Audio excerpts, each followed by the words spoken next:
Here I have OnePlus Nord CE3, and today I'm going to show you how to perform factory reset operation on this device.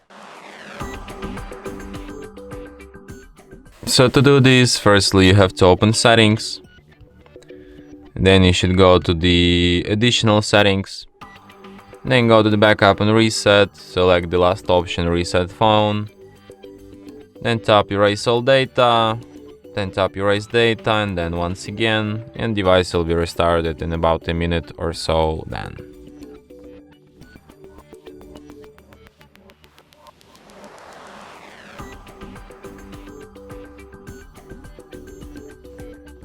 And that's it.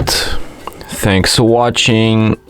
If you find this tutorial useful, don't forget to hit that like button and subscribe to our channel.